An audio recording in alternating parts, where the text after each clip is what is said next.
Joining me now is Eric Swanson, a professor of economics at the University of California, Irvine. Sir, thank you so much for joining us. So glad you could be with us. If it comes to a shutdown, how would the consequences be felt? What impact does this have on the American economy? So for the aggregate economy, it is probably not a major effect because although these workers do not get paid for a week or two or however long the shutdown lasts, they do get back pay when the agreement and the budget is finally passed. So there's a timing shift in terms of when the pay is paid to the workers, but it's not like that money is lost. That money will be spent eventually. And what about investors? Are they closely watching this? How have markets reacted as we approach to a possible shutdown? So, I mean, the markets are cautious a little bit, but as I mentioned, the economic effects are probably not that major for the U.S. economy, for U.S. corporations and the stock market. I mean, there's other issues that are bigger, like oil prices, interest rates, the United Auto Workers strike. Those are probably all more important.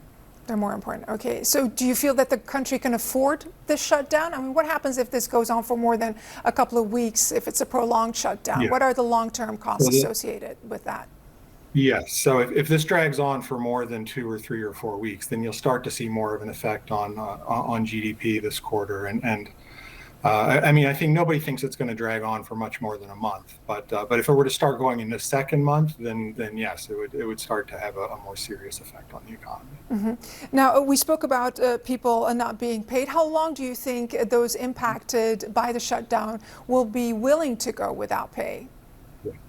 Yeah, so I mean, if you're one of those workers who's not getting paid, that could be a big deal for you. It gets hard to make rent, it gets hard to pay utilities and buy food.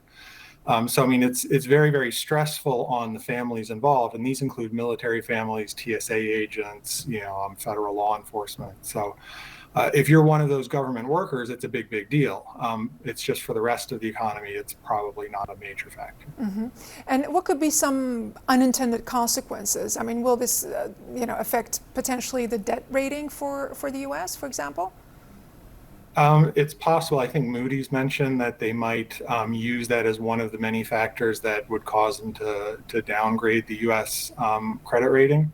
I mean, it just shows a general, lack of a general dysfunction on Capitol Hill. And so, I mean, when there's more and more evidence of that, then it does hurt the U.S. credit rating.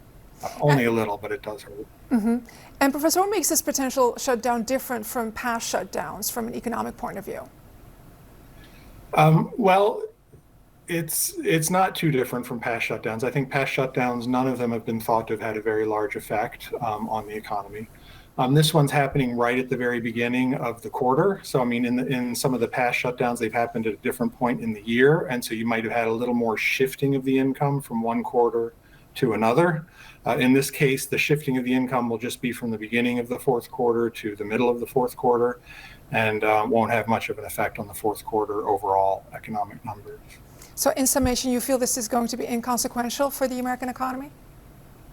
For the aggregate U.S. economy, it should be a minor effect. I think there's much bigger, more important things that are impacting the U.S. economy right now. But if you're one of those workers who are affected, it's a big deal for you.